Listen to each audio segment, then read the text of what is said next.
suis venu raconter à la filière blé dur que, au fond, la diversification des modes de consommation, des modes de distribution, mais aussi des modes de production, permettait dans tous les secteurs de créer de la valeur. Et je suis parti d'exemples tirés d'autres modes de consommation et d'autres univers pour montrer comment le café, le chocolat, le vin avaient réussi à construire de la valeur parce qu'ils avaient réfléchi au fond à des systèmes de différenciation à tous les niveaux et à créer des expériences consommateurs qui étaient vraiment différenciées, singulières, et dans lesquelles le consommateur du coup n'achetait plus un produit parce que ce produit correspondait à un besoin presque technique ou pragmatique, de se nourrir, mais devenait une sorte de voyage, de plaisir partagé, de nouveaux modes de consommation. Et donc j'ai un peu expliqué comment est-ce qu'on pouvait réfléchir à tout le système, parce qu'évidemment c'est une mutation de tout le système, pour créer de la valeur pour tout le système, puisque c'est bien ça le sujet. Donc au fond, je suis parti du consommateur pour remonter vers les enjeux de la production. À mon avis,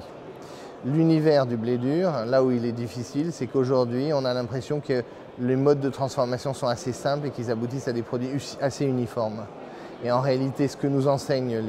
les autres secteurs, c'est que en diversifiant les modes de transformation, en diversifiant les produits, en diversifiant les modes de consommation, vous pouvez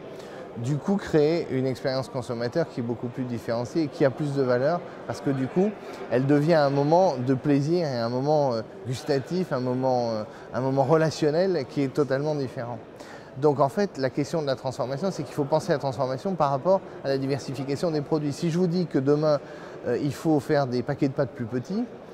pour une ou deux personnes, a priori, vous allez vous dire que ça ne sert à rien, ils n'ont qu'à prendre un paquet de pâtes et puis de l'ouvrir et le vider à moitié. Ben oui, mais il y a plein de secteurs dans lesquels les changements de format, les changements de packaging, la mise en scène de l'origine, la mise en scène des modes de cuisson, l'association avec d'autres produits, l'association avec des services, ont créé de la valeur et ont changé les choses. C'est ça le sujet. Soit il y a des grands industriels qui peuvent assurer une intégration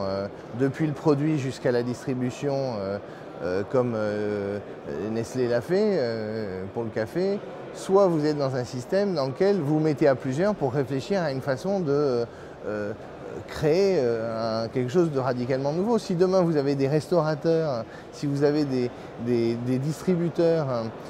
et des spécialistes de la consommation qui se mettent ensemble pour réfléchir à la façon de faire évoluer la consommation des pâtes, vous arriverez à un résultat.